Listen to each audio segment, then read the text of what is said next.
ആ അവറിൽ കറക്റ്റായിട്ടൊരു ട്രീറ്റ്മെൻറ്റ് കിട്ടിക്കഴിഞ്ഞാൽ മരിച്ചു പോകാമെന്നുള്ള പല ആൾക്കാരെ നമുക്ക് രക്ഷപ്പെടുത്താനായിട്ട് നമുക്ക് സാധിക്കും. ഒരു ആക്സിഡന്റ് സംഭവിക്കുമ്പോൾ പലരും പാനിക്കായി പോകുന്ന സിറ്റുവേഷനാണ് ഉണ്ടാവാറ്. എന്തൊക്കെ കാര്യങ്ങൾ അവർ ചെയ്യേണ്ടത്, ചെയ്യേണ്ടാത്തത്?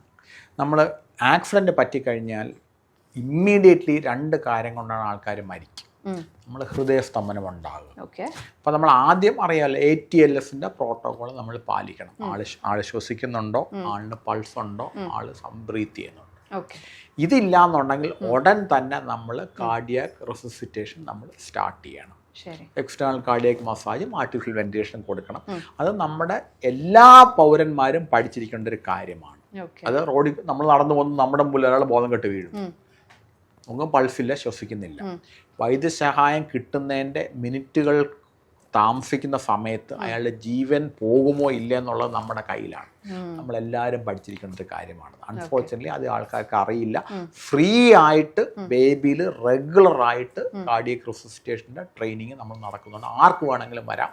നമ്മൾ ഫ്രീ ആയിട്ട് നമ്മൾ പഠിപ്പിച്ചു കൊടുക്കും. ഒരു സർട്ടിഫിക്കറ്റ് നമ്മൾ കൊടുക്കാറുണ്ട്. രണ്ടാമതെന്താണ് ആൾ മരിച്ചു വന്നത്? രക്തസ്രാവം കൊണ്ട് അധികമായി രക്തം നഷ്ടപ്പെടുന്നു. കയ്യിലോ കാലിലോ ആണെങ്കിൽ വളരെ സിമ്പിളാണ്. മുറിവിൻ്റെ മുകളിലൊരു ടൂർണിക്ക വെച്ച് ടൈറ്റായിട്ട് കെട്ടുകയാണെന്നുള്ള രക്തസ്രാവം നിൽക്കും. പിന്നെ അഫ്കോഴ്സ് കഴിയുന്നതും വേഗം ആംബുലൻസ് വിളിക്കുക.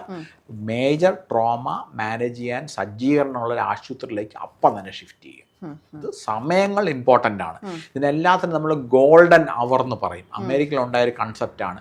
ആക്സിഡൻറ്റ് കഴിഞ്ഞിട്ടുള്ള 1 hour ഗോൾഡൻ അവർ. ആ അവറിൽ കറക്റ്റായിട്ടൊരു ട്രീറ്റ്മെൻറ്റ് കിട്ടിക്കഴിഞ്ഞാൽ മരിച്ചു പോകാമെന്നുള്ള പല ആൾക്കാരെ നമുക്ക് രക്ഷപ്പെടുത്താനായിട്ട് നമുക്ക് സാധിക്കും. സോ ആ ഗോൾഡൻ അവർ കൺസെപ്റ്റ് നമ്മൾ മനസ്സിൽ വെക്കുക. വിതിൻ മിനിറ്റ്സ് നമ്മൾ കഴിയുന്നതും വേഗം ഒരു മേജർ ട്രോമ സെൻറ്ററിലേക്ക് ആളെ മാറ്റും.